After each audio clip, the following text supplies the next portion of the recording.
जय श्री कृष्ण। अध्याय 10 श्लोक 3। मनुष्य को चाहिए कि कृष्ण को सामान्य मनुष्य न समझे।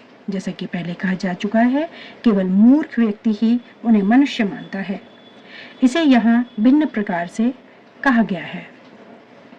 जो व्यक्ति मूर्ख नहीं है, जो भगवान के स्वरूप को ठीक से समझ सकता है, वह समस्त पाप कर्मों से मुक्त है।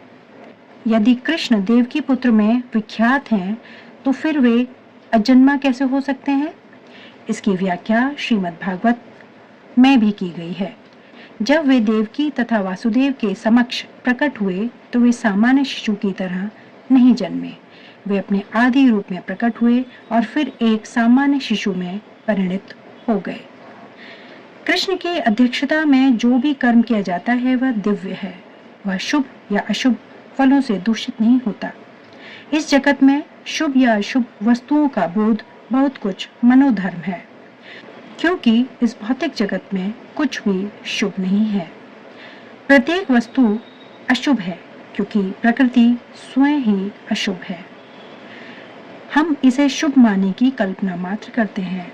वास्तविक मंगल तो पूर्ण भक्ति और सेवा भाव से युक्त कृष्ण भावनामृत में ही पर ही निर्भर करता है। अतः यदि हम तनिक भी चाहते हैं कि हमारे कर्म शुभ हों, तो हमें परमेश्वर की आज्ञा से कर्म करना चाहिए। ऐसी आज्ञा श्रीमद् भागवत तथा श्रीमद् भगवत गीता जैसे शास्त्रों से या प्रमाणित गुरु से प्राप्त की जा सकती है।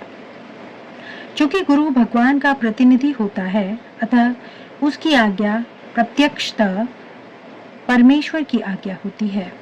गुरु, साधु तथा शास्त्र एक ही प्रकार से आज्ञा देते हैं। इन तीनों स्रोतों में कोई विरोध नहीं होता।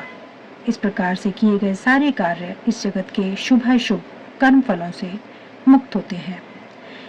कर्म संपन्न करते हुए भक्त की दिव्य मनोवृत्ति वैराग्य की होती है, जिसे संन्यास कहते हैं।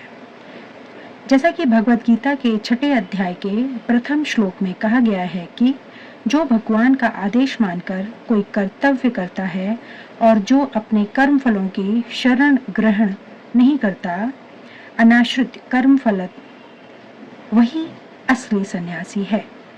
जो भगवान के निर्देशानुसार कर्म करता है, वास्तव में सन्यासी तथा योगी वही है। केवल सन्यासी या क्षण योगी के वेश में रहने वाला व्यक्ति नहीं। धन्यवाद। जय श्री कृष्ण।